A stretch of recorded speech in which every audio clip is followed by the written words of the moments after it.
சற்று முன் கிடைக்கப்பெற்ற மிக மிக முக்கியமான செய்தி ஒன்று வெளியாகி உள்ளது. அனைத்திந்திய அண்ணா திராவிட முன்னேற்றக் கழகத்தின் மிக முக்கியமான ஒரு தீர்ப்பு நாளை வெளியாக போகிறது. தேர்தல் ஆணைய அதிகாரி இரட்டை இலை சின்னம் யாருக்கிடம் ஒப்படைக்கப் போகிறார்? எடப்பாடியா அல்லது ஓ பன்னீர்செல்வமா? அதிக அளவு எதிர்பார்ப்புகள் ஓபிஎஸ் அவர்களுக்கு கிடைக்க வேண்டும். மறைந்த முதல்வர் ஜெயலலிதா அவர்களது விசுவாசி, உண்மையானவர், நியாயமானவர், நம்பிக்கையானவர், துரோகி எடப்பாடி போல் கிடையாது என்றும் பலரும் தொண்டர்கள் ஓபிஎஸ்ஸின் பக்கம் நின்று கொண்டிருக்கிறார்கள். நாளை வெளியாகக்கூடிய அந்த தீர்ப்பு தான் ஒட்டுமொத்த அதிமுகவும் 2026 சட்டமன்ற தேர்தலை எதிர்கொள்ளும் விதமாக அமையும்.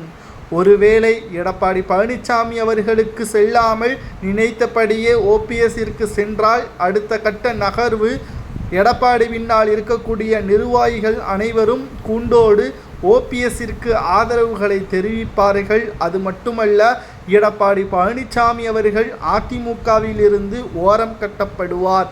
பாஜக கூட்டணி நிலைக்குமா அல்லது பாஜகவின் கூட்டணியிலிருந்து ஓபிஎஸ் அவர்கள் விலகுவாரா என்பது அதற்கு அடுத்தபடியாக நடக்கக்கூடிய செய்தி. ஆனால் தற்பொழுது நாளை தேர்தல் ஆணைய அதிகாரி என்ன கூறப்போகிறார்? இந்த பிரச்சனை அதிமுகவில் உட்கட்சி விவகாரம் இருந்தால் நிச்சயம் இரட்டை இலை சின்னத்தை கொடுக்க முடியாது என்பதுதான் நமக்கு கிடைத்த வழக்கறிஞர் மூலம் கிடைக்கப்பெற்ற தகவல்.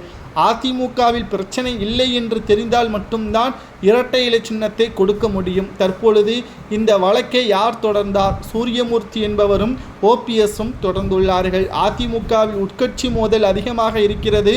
இதனால் இரட்டை இலை சின்னத்தை எடப்பாடியிடம் ஒப்படைக்க வேண்டாம். நீதிமன்றத்தின் தீர்ப்பு வந்த பிறகு இரட்டை இலை சின்னத்தை ஒப்படைத்து கொள்ளுங்கள். யாருக்கு சாதகமாக வருகிறதோ அவர்களிடம் ஒப்படைத்து கொள்ளுங்கள் என்று வழக்கு தொடங்கப்பட்டது. நீதிமன்றமானது இந்த வழக்கு குறுகிய காலத்தில் விசாரணை செய்ய முடியாது. இந்த வழக்கானது தேர்தல் ஆணையத்திடமே ஒப்படைக்கப்படுகிறது.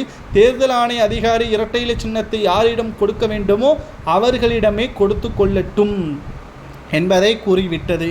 மேலும் 3 முறை எடப்பாடிக்கும் ஓபிஎஸ்ஸிற்கும் சம்மன் அனுப்பப்பட்டது. கடைசியாக நேற்றும் அனுப்பப்பட்டுள்ளது.